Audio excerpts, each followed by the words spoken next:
Hey, thanks for coming. Welcome to the Love Shack.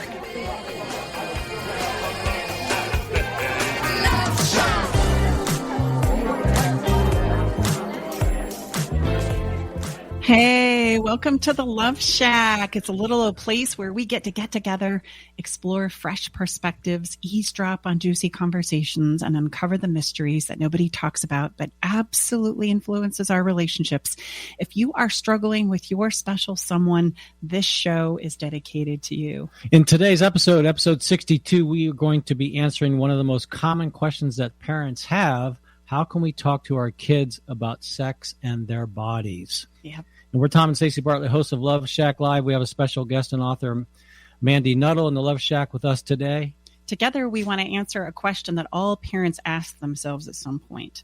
How do I talk to my kids about sex? This can be a really rough topic for a lot of us, but it doesn't have to be. We need to have these conversations because they are essential for our children's well-being and self-esteem. So today we want to give parents some tips on how they can start talking about sex early on so that when the time comes, their kids will feel more confident and the conversations will feel a lot less awkward. Wherever you are in this moment, thank you so much for listening in. It's great to be here with you. We're going to take a quick break and we'll be right back. Absolutely. Grab your favorite beverage and stay tuned. Okay.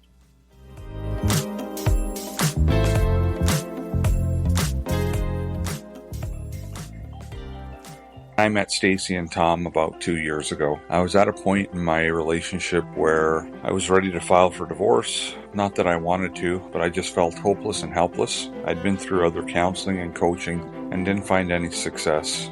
With Stacey and Tom's methods, I was able to eliminate insecurities, set boundaries, plant my flag, eliminate rabbit holing. I was separated from my wife for a year, and I have since moved back home for the last 6 months now. I still refer back to a lot of the teaching that Stacey and Tom provided, and it's helped me. It's well worth it. Learn the simple 3-step system to rescue your struggling relationship by registering for Stacey's brand new free workshop. Reserve your seat by going to staceybartley.com/workshop.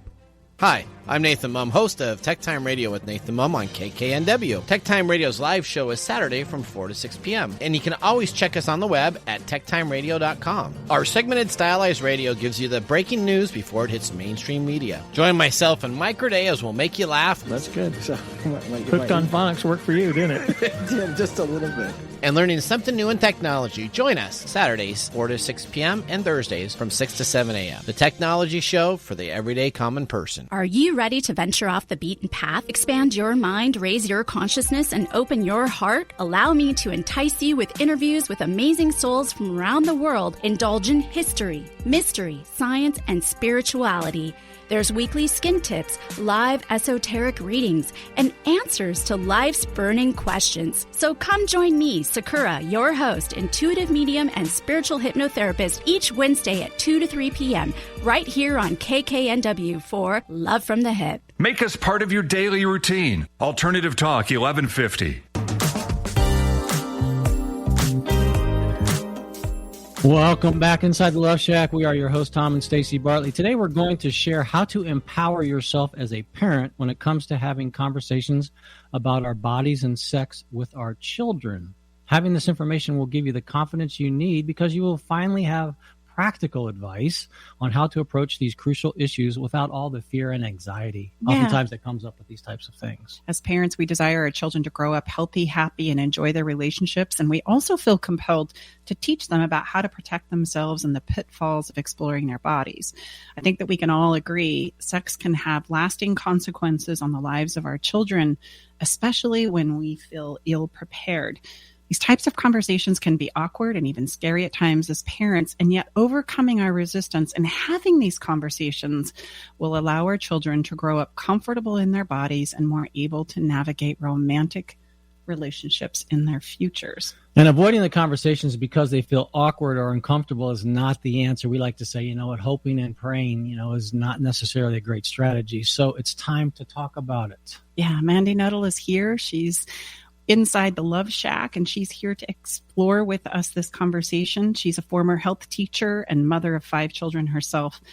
Mandi knows how hard it is for parents to feel confident in teaching on this subject, so she wrote a book about it called The Birthday Suit Book to make this process simple and empower parents so that they can empower their children to respect and love their bodies. As Mandi writes in her book, The Birthday Suit, we have one shot to teach our kids to respect their bodies, and it's best to not leave that up to the world.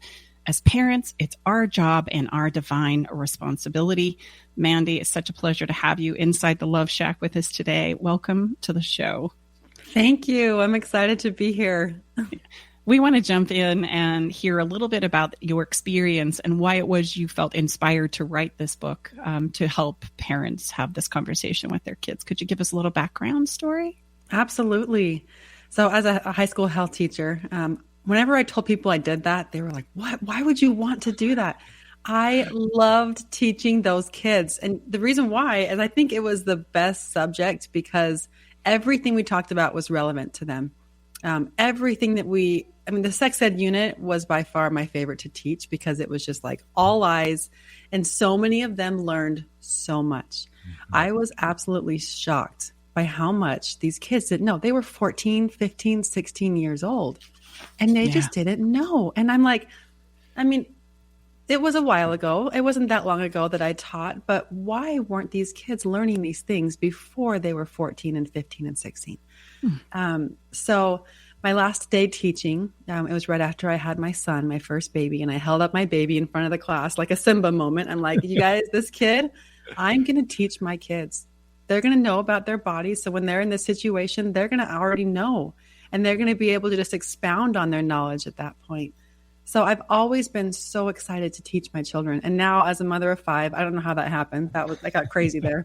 I hear you. I have 6. It's nuts. It really is nuts. But I just kept getting parents they kept asking me, how do I do this? What do I say? It's so awkward. How do you bring it up? Like, why are you excited to teach your kid about this?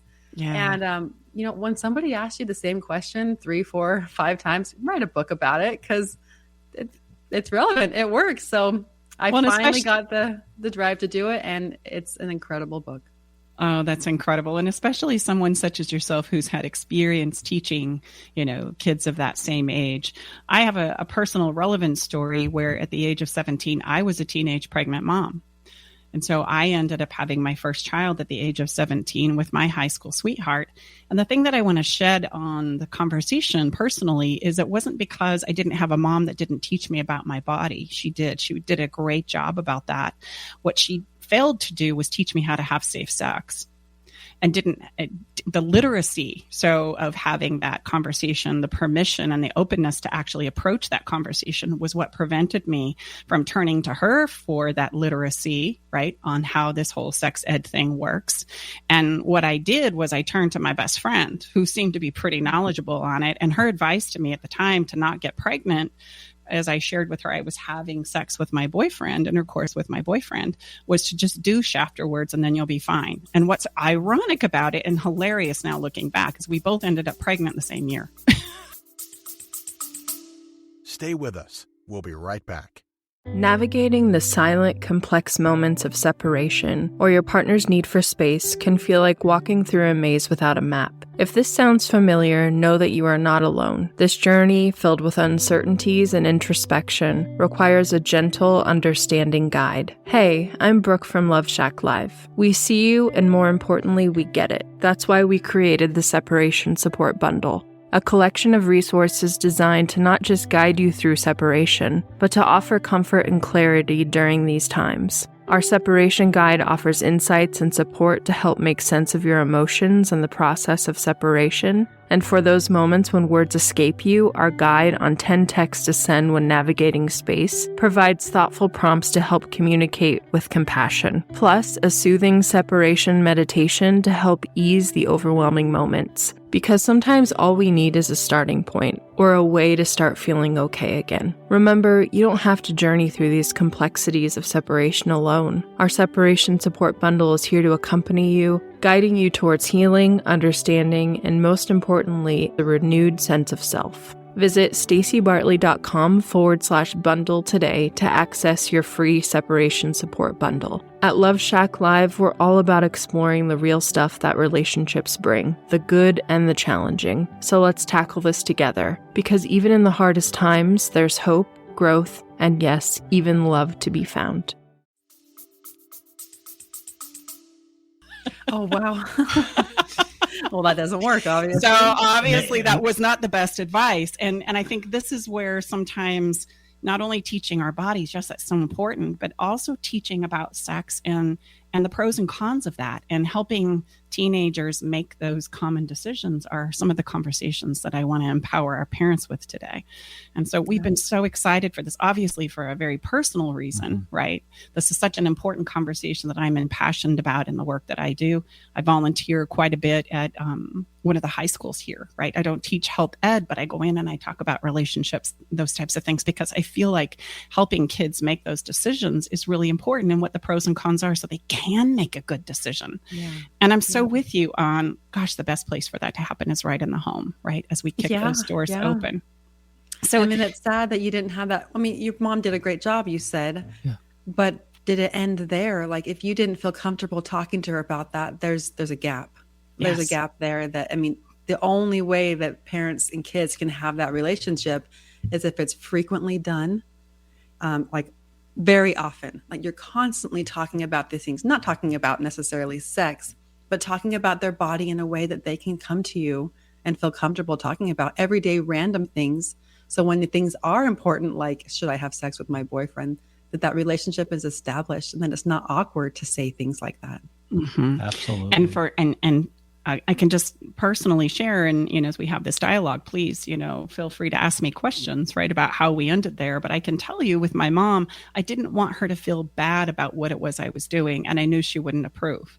I knew that was a conversation where she would she would judge me. She would judge me, and I would feel bad for breaking her heart, because I knew this was not the principles that she was teaching in the home. So if I wasn't going to choose abstinence, I had no option but to seek the information elsewhere. And I think that's an important conversation. Well, let me just add that oftentimes my observation is, we get interwoven into this very important conversation, maybe through some strong cultural places or religious places. And again, no judgment here from my side, but we have to understand that this is an evolution as we get older, and these activities obviously are happening because we have the highest level of teenage pregnancy of any country in the developed world is in the United States. So I'm not trying to be hardcore here, but these things are taking place whether we want to acknowledge them or not. So like you're saying, Mandy, let's have the conversation in the home, create the permission and safety. Those are two benchmark frameworks that we work with all of our, if you're going to have an important conversation, the permission and safety, I would think you would agree, has to be there before the child's ever going to feel comfortable to bring it up.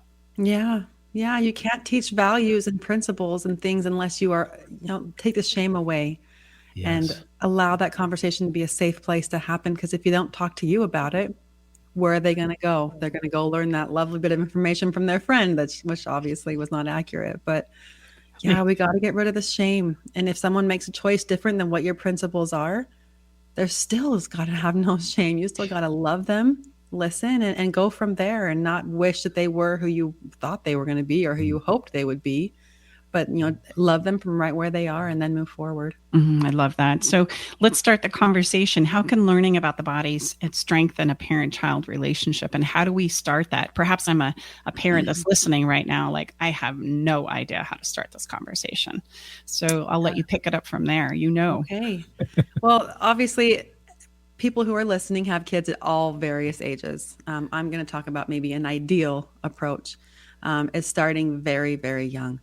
My first book 1, is for ages 1 to 9. And I've had some people say, what, you're teaching a 1-year-old about sex? No, guys, hold on.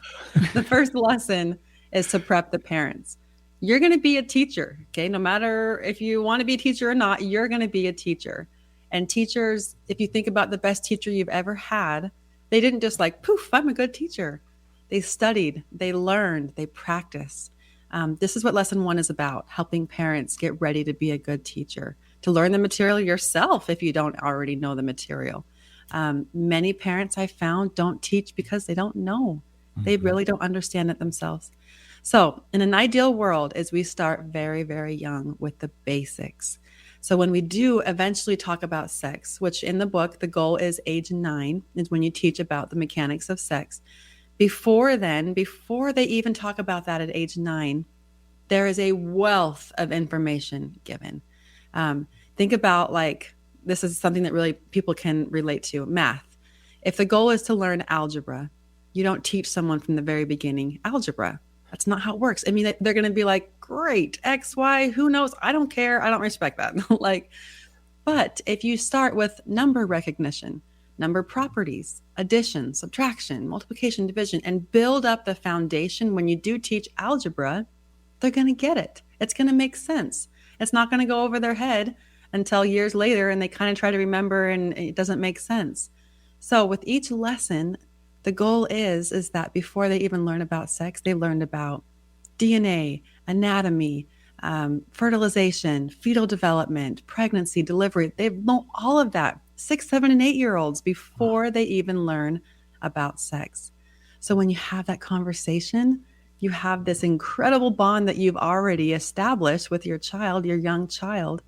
And when you have the sex talk, which can be a little bit awkward, I'm not going to lie. I mean, telling a kid about the mechanics of sex, it's hard, a little 9-year-old. However, if you've established that you are a safe person, you are going to be truthful with them and be honest, and that this is something they can expect every year to have a birthday suit talk, it's going to be natural. It's going to be comfortable. They're going to know, I'm going to learn about my body here. And just, this is the next step. We've already learned about pregnancy and delivery and all these things. It just comes naturally. So that's the ideal scenario, is that we start young. I love this approach. And I want to also point out that not only are you going to become a great teacher for when your child or children are ready for these conversations, but it's also going to help us as adults feel more comfortable about the topic ourselves. And so often I think that's the throw off for our kids. If we're uncomfortable with our own bodies, right?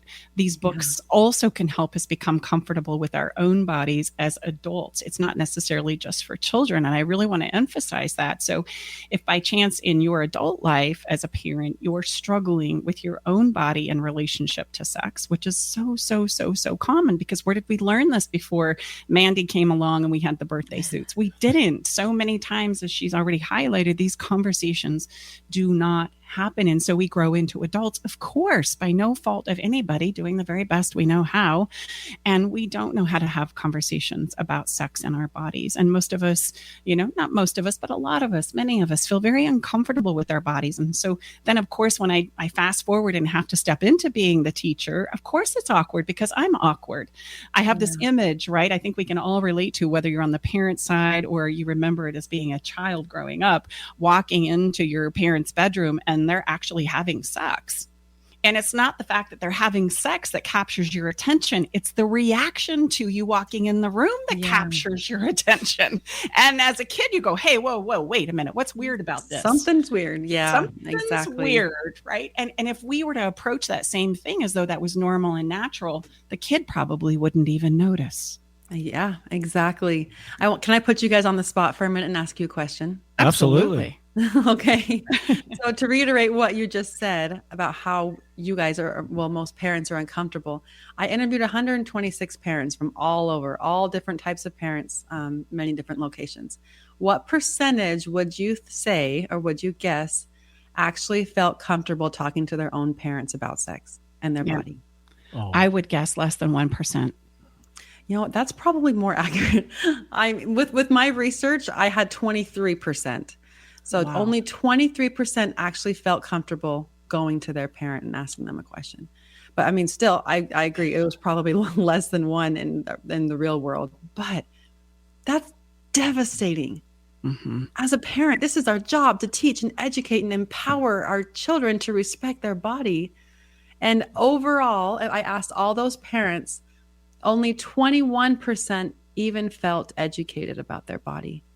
Yeah. Only 21%. That's 1 in 4 of us. How can we go on and teach our kids that's, the same principle, to be respectful of our bodies, if we weren't even taught that way? And like you said, if you don't respect your own body, if you can't use real anatomical terms, how can you teach about the physiological effects of sex and anatomy if you can't even say the words yourself? Mm-hmm. No, So I'm trying to help parents say these words, learn the anatomy, and just teach truth, because our bodies are not a secret. Everybody has one. Everybody has a body, but they are special. And so we just got to treat them special, but not as a secret. Well, and I also want to just point out that we're all here as a result of sex. Exactly. Exactly. And so well, I would just add that, what you just described, man, to me, it's like, it just shows this emotional charge around this, which I like to think it's a sacred act that all of us, hopefully participate in a way that is incredible. And yet, wow, have we gone to all different places with this demonstration? And again, using one adage, I think it's Wayne Dyer, we can never get enough of what we don't already have. So if we don't have that understanding and that confidence and to be able to share that, well, guess what? We're probably not going to have that conversation per your analysis of your research. Your research, excuse me. Yeah. Well, and that is a great place to begin as parents. If the conversation that we're having is starting to make your armpit sweaty and your stomach flip over a little bit, that's so normal. Just know, I want to normalize that. There's nothing to be ashamed about there. But as we have these conversations, the opportunity for you to first get comfortable exploring this for yourself. Yeah. Right? Try that on. Get comfortable in this conversation, because we know the conversation is coming. It is coming, right? And if you want to do it just even a teeny tiny bit better, like open that door, kick it open just a little bit more than it was for you, I would say that's a success, right? Yeah. I agree. Can I put you on the spot again? Sorry. I'm having so much fun doing this. Okay. I asked many parents and I asked my students, I always open up the topic of the sex ed unit. I would say, okay, guys, what is sex? Basic question. What is sex? So if I asked you guys that, how would you answer? I would say anything that's shared with another person that brings you to orgasm. Well, I guess it doesn't even need to be shared by another person. It could be shared with yourself, right? Okay. Sex could be anything that brings you to doesn't even necessarily need to be orgasm, as I'm kind of like thinking of. That's a great question. Well, that is a great question. Yeah, it's a very hard question. My mind is spinning. I'm not, I mean. What would your answer be? Yeah, I would say it's the culmination of intimacy between two people, that's what I would say. I mean, I mean. Yeah, I guess I go. It's funny. It's fun. We can debate this, and then Andy, Mandy's going to give us the answer. But I will try to help. And this is going to help so many parents. Yes. Yeah. So think of a 5-year-old coming to you and saying, "What is sex?" In your brain goes, "Whoa." Yeah. I have a lot of answers, right? Great and question. We have what we believe and feel sex is at our age, with our experiences, with our history. And we're like, okay, which one of those answers do I give the kids? And we make it so difficult on ourselves by trying to think of what we believe and what we know with our maturity and our experiences, what sex is. So if parents did this little trick here, if we break it down to the absolute core purpose of sex. Before I tell you what the answer is, what my answer is. My students would say, okay, it's the penis goes in the vagina. Okay, that's one way. It's what parents do together when they're in love. Okay. Some of the parents I interviewed said, it's what you do when you share a bed together. Like that's how they would answer a little kid. But all of those things a child can kind of relate to. Has a child ever shared a bed with you? They can relate to that. Do you tell your child that you love them? Yeah, they can kind of relate to that. It's not the core simple purpose.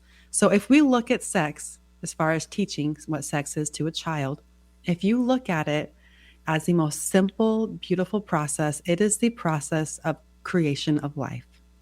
That's what the core purpose of sex is. If you look at it like that, as you teach a child, it is fun. It's exciting. You're teaching about the creation of life, like creating new people. That's exciting. And the kids really resonate with that. And that's where you start. That's your beginning point. And obviously, as they get older, you add in more and more and more. But the same thing is like teaching algebra to a 2-year-old. That's not how we do it. You got to break it down to the very, very basic, simple core purpose. And that's where we begin. I love that. Reproduction of human beings, right? Isn't that delightful? Isn't that incredible? That's what sex is about. That is so wonderful and simple, right? And like, freeing. Like, it is freeing. So instead of saying like to your 3-year-old, like, you had a great answer, Stacey, and it made sense for you with your experience, what leads to orgasm. But to 3-year-old, that's not where you're going to go right away. But if you talk about, maybe let's say with a 5-year-old, if you start, okay, here is the golden nugget to teaching about what sex is to a young kid. And it's DNA. DNA is exciting. It's fun. It's where you got your eye color from, your hair color. Kids can relate to that. They can understand this. Sex is the DNA coming from the dad and from the mom and combining and creating a new person like you. Where did you get your eye color from? Where did you get your skin color from? What do your hands look like? More like mom or more like dad? So just breaking it down to those basic principles makes it so much easier on parents. Oh, and I would think it would take so much of the charge away from it as well, right? I mean, and you know what? Again, it's science. So I mean, there's some objectivity and neutrality there. And I love how this conversation also points us back to an appreciation and a respect for our bodies. Like, even as an adult, I can enjoy this conversation. Like, oh, wow. Okay. Yeah. What do I look like? We'd love to compare that as human beings, don't we? My hair is like my mom's, or my hands are like my dad, or that's traits of my mom, or that's behavior of my dad. We love having those conversations. And that's because it helps us see who we are. And that is core and foundational to the work that Tom and I do in helping us really embrace who it is we are. Yeah, what works for you, what doesn't. You Where get did you right come down to from? the basic. And what are the attributes about you that you love and that you appreciate, right? And where do you notice they come from, or how did you acquire those? And it's usually through some principle or process of contrast, either where we want to be just like our parents or a parent, or we want to be completely opposed to that, right? Because of what we've experienced and what we see. And that helps us form who it is we are at the core. And it's lovely and a wonderful process for us to discover where that comes from and how we've arrived at choosing to be who we are in this moment. Exactly. That's beautiful. And what I've tried to do with this is to give a lesson for parents, to give every year of their child's development, consistency, every single birthday. Hopefully when your child has a birthday, it's a monumental experience. It's like, oh, there's an anchor. I know it's my child's birthday. I need to have a discussion this year. And then in the lessons, I've just tried to make it so simple for them. Ask this question, talk about this, show this picture. Now ask this question. And it's a full organized lesson plan from a teacher to a parent to help you guide you through all of these topics. And like you said, Stacey, working down to the basics of self-discovery and in creating that bond between parent and child early, so that they can keep developing this more and more and more. And when they get to those teenage years, you have this incredible and beautiful foundation between parent and child. So let's for those, perhaps there's a listener out there or listeners out there, we haven't had this incredible, like you said, ideal situation between say 1 and 9. Let's say we're full into teen years. This is something that we've comfortably just kind of not addressed. How would you help someone in that place? Say, okay, I want to turn this around. I see, gosh, I've not really done a fantastic job or an idealistic job of this, but I do know that my child is thinking about having. Well, let me just say, as a teenage boy, those hormones are running wild. Mm-hmm. You can't hardly think straight. They're supposed to. That's what they're supposed to do. So how would we use your frameworks and processes to say someone in that situation, Mandi? Okay, so my first thing with this is I know there's probably millions of parents feeling that. Yes. Like I should have started earlier. My biggest advice is don't give up. This is your child. This is your chance and opportunity to teach. Even if they're 18, that's going to be harder. It will be harder. Mm-hmm. But don't just throw in the towel and say, I messed up. Sorry. Good luck, guys. You still are their parent. They are still your child and you can teach them. So it's going to be a little bit more difficult. But if you just start and say, you know what? Oh, before you start, be vulnerable. Tell them, you know what, you guys, I didn't do a very good job at this. I was scared to talk to you about this because of my upbringing, my own history, whatever you experienced as a parent that held you back. Tell them this and then say, I want to be better. Can we have a discussion? Can I teach you about the physiological and the anatomical attributes of sex and more, and safety and relationships and all these things? Like, I want to be better. Can we just start? Instead of like, hey, by the way, the birds and the bees, can we have a discussion? No, mom and dad, that ship sailed. You've heard that. You've heard that. You've seen the movies of the kids, running down the street and the mom's like, come back. I want to teach you about sex. No, but parents, just please do not give up. Don't throw in the towel. One of my favorite quotes is, the best time to plant a tree was 10 years ago, but the second best time is today. I love that. Well, and what's so beautiful about what you're pointing to here is we forget that your experience, right, however it went as a parent, relationally, sexually, right, around your body and your ideals here, or maybe not ideal, like in my particular case, that is valuable if we can just, muster up the courage to share it, right? I raised my kids, it sounds like, very similarly to you because of what had happened. I did not want the conversation of sex or our bodies or intimacy to be off of the table, right? And so I just said, there's going to come a day where you're going to want to, be closer to another person. And when that day comes, I want you to know you can come and talk to me about this. Let's have a conversation and I'll share with you my experience in the hopes that you'll learn from it, right? So in the hopes that we can maybe just take a little teeny tiny step towards a new direction for our family and for our legacy. And I think sometimes we forget as parents, we want to cover up our mistakes without realizing that those mistakes can become the most valuable teaching points ever. Yeah, right. Amen to that. Well, and I would just learn from them. Don't hide that. Yeah. Those are so valuable. And I would just add, Stacey and I, we have 8 kids between us, but even my adult, biological children, for context, they're in their 30s. But guess what? You know what? Your children are always your children. And you can always create this, maybe it's newfound safety and connection between you and them that perhaps you haven't. And my son and I have had great conversations that we never had when we were, but it's like you said, Mandy, it's never too late. You always have that opportunity as long as you can create this place of, safety and permission and say, like, you know what, I could have done a better job there. You know what I mean? You just, own up to, hey, being a parent is a dang tough job, and oh my gosh, it is.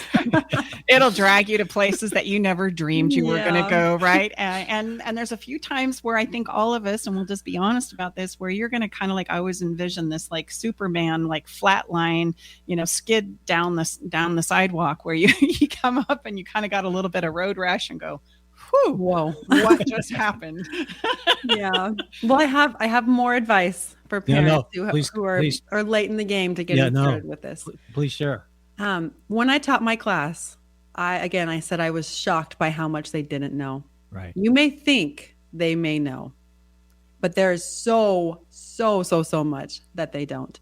And what I've done, Birthday Suit Book 2 is not out yet, and that's for ages 10 through 18. But each lesson is going to have material in there that you can teach that I can almost say like 100%, there's going to be something that they don't know. Sure. And if you can be a source of truth and a source of knowledge and a source of interesting information, you open that up, like you're starting to have this conversation, their birthday suit talk, there's going to be something they don't know. And they're going to be like, okay, my parents do know something. They are kind of smart. And then that opens up for more and more topics and discussions that you can talk about. But I was shocked by, let me tell a funny story. One of my kids, he, I think, was a junior in high school. He had a girlfriend and was very, very physical with her. And I knew this because their favorite makeout session was right outside my door. Like that was their spot. And I would walk by and I'd be like, oh gosh, you guys, heavy making out. So I knew this guy was very physically aware of his girlfriend. Who knows what was going on later, but his questions in class were my favorite. He would raise his hand and he would ask very bold questions. And a lot of them were really kind of funny. So one time I was talking about ovulation and what goes on with the girl's cycle and how every month she releases an egg. And I saw him in the back and you could just see the wheels turning and he starts raising his hand and really awkwardly. And I'm like, this is going to be good. So he raises his hand and I call on him and he goes, okay, Mrs. Nuttall, So a girl releases an egg. Is this okay? Is this like a chicken? And I'm like, oh my gosh, buddy. This guy thought that his girlfriend, who he's making out with and doing who knows what else with, once a month squats down and lays an egg. And this is not an uncommon thing. I mean, if you're not really taught about this stuff, you're not going to know. And most teens don't know. That's my secret for you. They don't know. They may think they do. I was talking to there's this lady that I follow on Instagram, and she asks questions, and many people post their responses. And she asked, what are some things that husbands did not know after you were married and you were having sex? And there was probably about 30 comments where guys thought, and girls, that you got pregnant through your belly button. And you think like, wait, what? Like they were trying to have sex through their belly button. And if you ask infertility specialists how many people they've had come in saying, we just can't get pregnant, that have a swollen and inflamed belly button, it's mind-blowing, you guys. Like, how did that slip through the cracks? How did someone not know that is not how you get pregnant? There's so much that kids don't know. And you think they would, but they just really don't. Well, I would just add that to teach. Excuse me for interrupting. I would just add that, of course, and then in their own social circles, no one's going to have enough courage to say they don't know. Oh, no, I know, and Fred and Joey over there. Oh, no, I know. Like, we would never, I mean, that would be the death of our social standing amongst our peers. And none of us have a lick of sense of any of us. Exactly. Yeah. Well, that's a lot to teach our kids. Oh my goodness. I can't even tell you the number of clients I've had over the 25 years of doing this work that a woman came into menstruation and had no idea what was going on with her body. Yes. And she was panicked. Yes, it does break my heart. I'm dying. I'm bleeding so much. What's going on? Yes, that there's something wrong. And the men who didn't know about menstruation prior to marriage is also a very shocking phenomenon, right? Yeah. How can he respect her and what she goes through and the beauty of her body if he doesn't even know about it? You respect what you understand. That's one of my mottos. Oh, I like that. That's just so important. Oh, Mandy, I love that. Yeah. It is so true. Say that again, Mandy. We respect, you respect what you understand. Wow. And that's so true. And I think so many of us have such a lack of respect for our bodies. I mean, that is really the one thing that my mom did instill was just a love and a respect for our body and how wonderful and incredible it was to support us on this life journey. That was an incredible gift that she gave me, to just love and respect that body above and beyond all else. The point that fell down was I just didn't feel like I could talk with her about sex itself, right? That was an off topic kind of conversation. And so I think I love that. I love that statement because we can help our children understand and love their bodies, which sets this up, right? I want to hear what you see as this work is unfolding for you, Mandy, as well as, supporting these wonderful kids that had the privilege of you being their teacher. As this showcases into the future, this isn't just about, sex so much as it is about taking care of your body, appreciating your body, right? Being in tune and in touch with your body, which is such a huge downfall for so many of the couples that I work with, right? We don't have an appreciation or an acceptance of our body. And so we're constantly, trying to run from it or separate from it, mistreat it, right? I would love to hear some of your thoughts on that as we kind of get ready to wrap up this episode in the next few minutes. Yeah. One thing I do focus on, I do in the book talk about some of my parenting beliefs and some things. And I try not to put my values in there as far as like, here, teach my value. No, that's open to the families. You teach your own family values. But one thing I really feel so important that we teach is self-respect towards ourselves. I talk about self-esteem, self-respect, and self-worth. Self-esteem is we hear this all the time, positive self-esteem. Self-esteem is really fickle. It's really based on what we feel other people's acceptance of us is. If we put all of our focus on having positive self-esteem, it's just not a stable foundation. What is even more is self-respect, is respecting ourselves. And we do that by one, understanding ourselves, but also separating ourselves from our body. in this day where so many pictures are flying around everywhere and social media, kids posting their bodies all the time, they feel that their self-respect and their self-esteem is just tied to their body. We are so much more than just a body.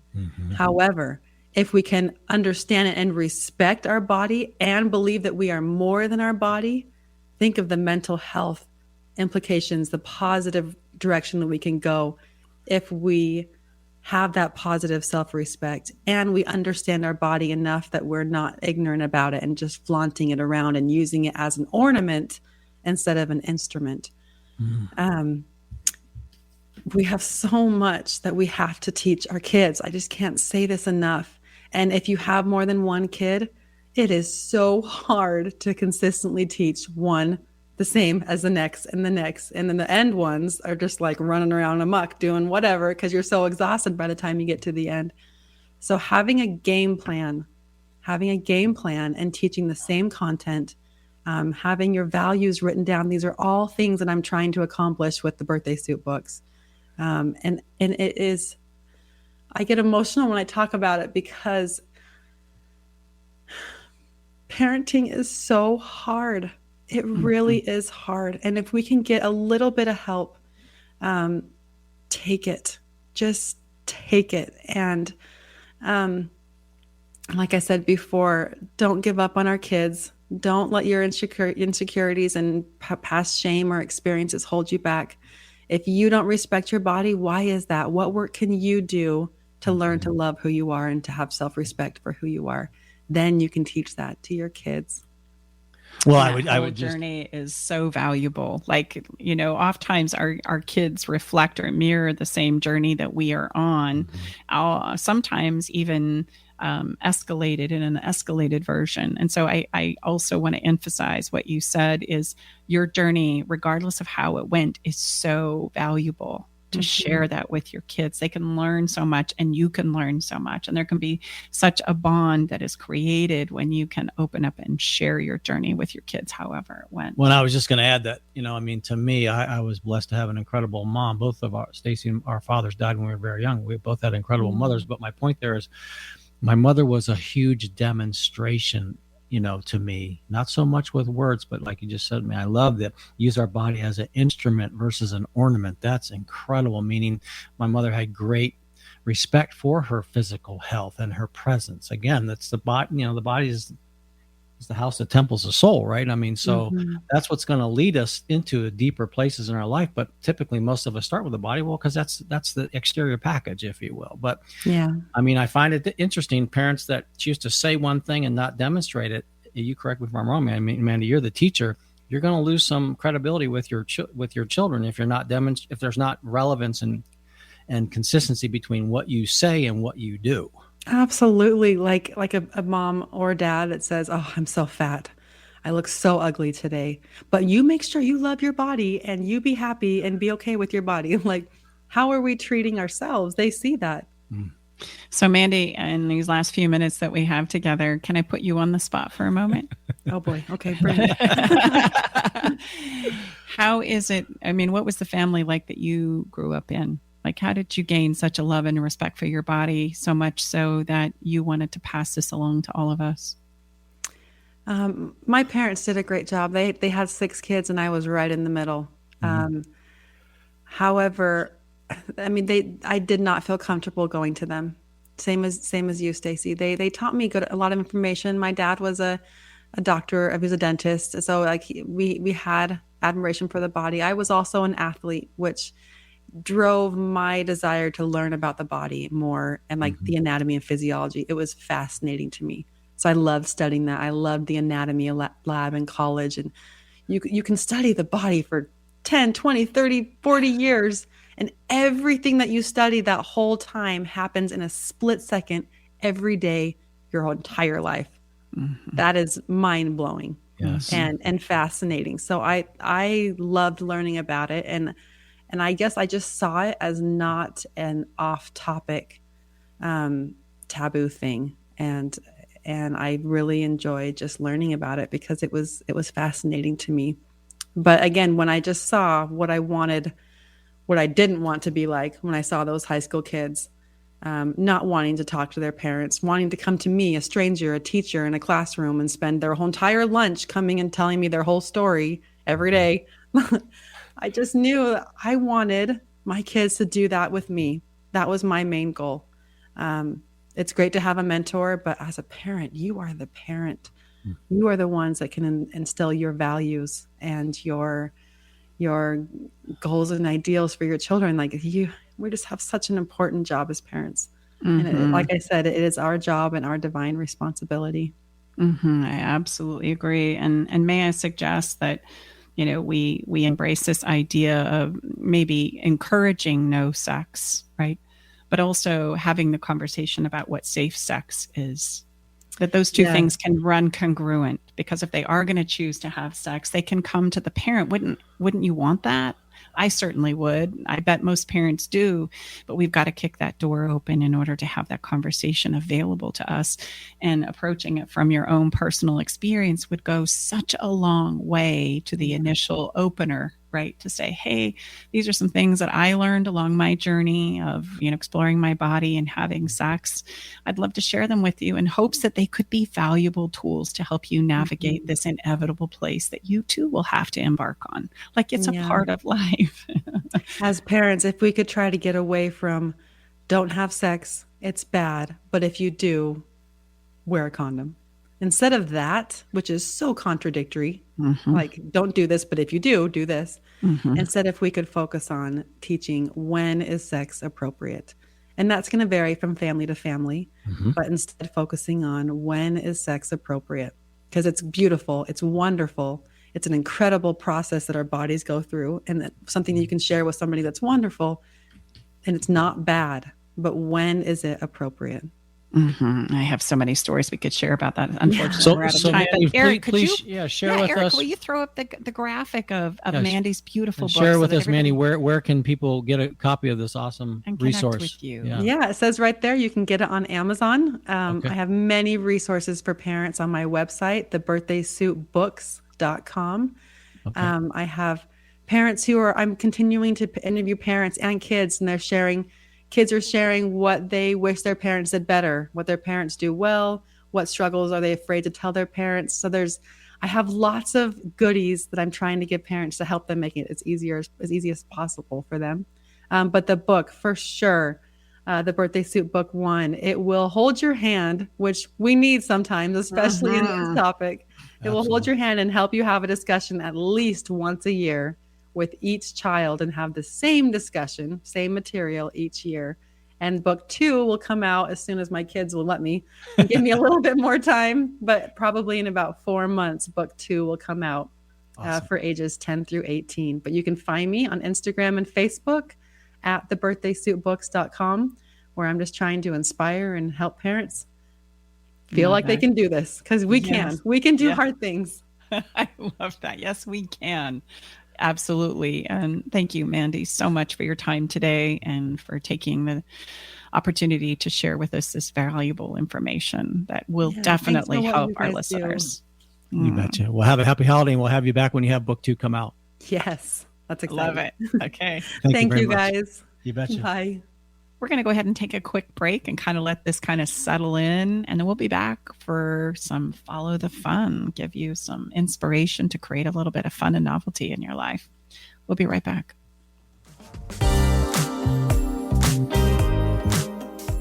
Hey, babe, did you know that the average couple spends only 2 hours a day with each other? And the majority of that time is spent eating, watching TV, and surfing social media rather than connecting with each other. And if children are involved, my gosh, it's even less time than that. I know, babe. That's why you created our conversation cards for connection, because they're the perfect conversation starter. So the next time you're sitting on the couch, rather than turning on the TV or grabbing your phone, pull out a card and get ready for some good old-fashioned laughter and love and connection. Yeah, you can get your cards at StaceyBartley.com. Want to hear something different from talk radio? Keep your dial on Alternative Talk 1150. Welcome back. We're going to step right into Follow the Fun. And you know what? Relationships are hard. We just had a great conversation with Mandi about a particular part of the relationship journey that are hard. But if you love your partner, hopefully you do love your partner, but it can be difficult to stay connected when you're busy with life, work, and kids. And we all know that relationships need attention to thrive, but we often don't know what to say or how to make that first move. Yeah. So conversation cards for connection, they're a fun way for couples of any age or stage in their relationship to have meaningful conversations without the awkwardness of not knowing what to talk about. They help us connect by asking questions that encourage open communication while making it easy for both partners to contribute equally. It's like having an instant couples counselor on hand whenever you need it to open up the conversations. And so today for our Follow the Fun moment, I'm just going to ask Tom, as we did a few weeks ago, we're going to give a pack of these away through the holidays here each week until Christmas comes. It's our little Christmas gift to our listeners. So babe, go ahead and pull a card. What smell brings back great memories for you? I'll tell you the smell. Stacy surprised me on my 60th birthday. I know I don't look that old, huh? We went to a winery, a small family winery, and we stayed right on there. And when we got into the sheets the first night, they had this most incredible fragrance to them, and I can take myself right back in there. I was so excited. This is something I've asked Stacy to do. Take me to a winery, and I want to be right on the winery and look up and look right at the vines. And what's the smell, honey? It was lavender. Yeah, that's Tommy's favorite. Oh, I know. It's just like, oh my gosh. So there you go. My favorite scent is walking into my grandparents' house. They had a farm, and I loved to be on the farm and feed the animals, etc. And every time I'd walk into their house, it was filled with the incredible aroma of coffee. And so even to this day, when I smell coffee, it always takes me back to as a kid walking into my grandparents' house, you know, the farm, the animals, the horses, all of that. It's an incredible experience. So do we need to have our awesome engineer pick a number for our giveaway today? Yes, we do. Actually, we need a number from 1 to 100. Eric, what do you got for us today? Oh, wow. I'm always caught off guard by this. I don't know why. I should be in the habit now of picking the numbers. Well, and Eric, guess what? I just want to tell you we're going to do this next week too. So be prepared. Okay. Well, I will be prepared. But it is the holiday season, so let's go with 25 for December 25th or Christmas. All right. I love that. There we go. That's what a is great that? We'll give idea. up part of the email address, and we'll reach out. Okay, it's Yankee. It's Yankee It's Yankee Fan EC. Okay, and we'll reach out to you. You have won address. a deck of our conversation cards for connection, and guess what? Get on the fun list, because we typically, in a normal month, if there is such a thing, we do a giveaway the first Thursday of every month. But because it's Christmas, we want to give away a gift Right. So we will reach out to you and we'll ask you for your shipping address, and we will ship a box of cards to you on us, and happy holidays. Congratulations, Yankee Fan. So what are we feeling today, Mrs. Bartley, as we land this Well, episode? I do love to talk about the feel part. You know, as we had talked about, you know, sex in our bodies, you know, that's the physical attributes of life that we know it. And we typically live life through this physical, logical, informational, educational place inside of ourselves. But I do want to remind us all that there is an emotional side to our bodies and our lives here as well. We have a physical body, we have an emotional body. And for this reason, we inject a feel it, a can you feel it moment. And there's nothing like music that can take us there to the feeling place within inside of us. And the song that we chose today actually comes from our guest, Mandi Nuttall. And the song that she chose today, you have absolutely got to check this out. It's so beautiful. It's probably going to bring tears to your eyes. It's called In My Arms by Plum. This is a beautiful song that talks about parenting and how we hold these babies in our arms and they grow up and they become people. It's such a perfect fit for our conversation today. So thanks again, Mandi, for helping us select this song. We're happy to showcase it here. You can find this song along with all the songs for each of the episodes that we've done for all 62 at our website, or you can go to Spotify. We have a Love Shack playlist that you can search up, and you can hear our playlist made just for you from the conversations that we have right here in the Love Shack. Absolutely. Well, that's it for this week on Inside the Love Shack. And you know what, ladies and gentlemen, what we talked about today with Mandi, let's just be honest. That's a difficult conversation. Let's say perhaps maybe we haven't done it in the ideal manner between say ages 1 and 9, or maybe even between 1 and 18. But you know what? It's never too late. My point there in sharing that is this is what Stacy and I really, really pride ourselves in working with our private clients, is sometimes some additional arms around you, if you will, some additional structure and safety.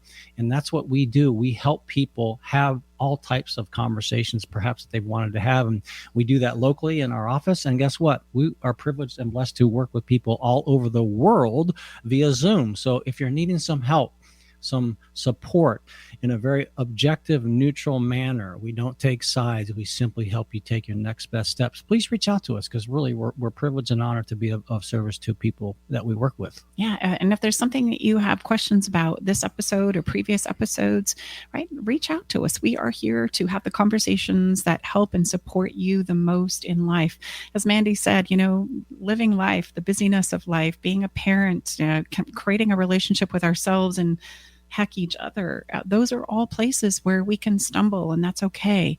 But there is support and help available. And so if you need some of that, reach out to us. We are here. That's why we do the work that we do. And I would say what we tend to do, again, no judgment, I mean, myself included, is we put it off and we let other things take priority. But we get to the end of our road, typically most of our regret is around the relational side of life. So I say, let's be proactive and step in, and we would be honored to be of service to you. Yeah, it's been such a great experience to be here together with Mandi Nuttall inside of the Love Shack. A special thank you to her for being here. We want to invite you to come on back next week and join us as we continue to share additional ways for you to improve your sex, love, and relationships. We are Tom and Stacy Bartley. We're the host of Love Shack Live, together with our incredible engineer, Eric Ryder. Thank you so much for being here and spending some time with us inside of the Love Shack. Happy holidays, everyone. Make sure that you check out Mandi's book. It's going to be incredible. You're going to get a lot of help and support with these kinds of conversations. And heck, if you need this conversation for yourself, check it out. Until we'll see you next week. Bye-bye for now.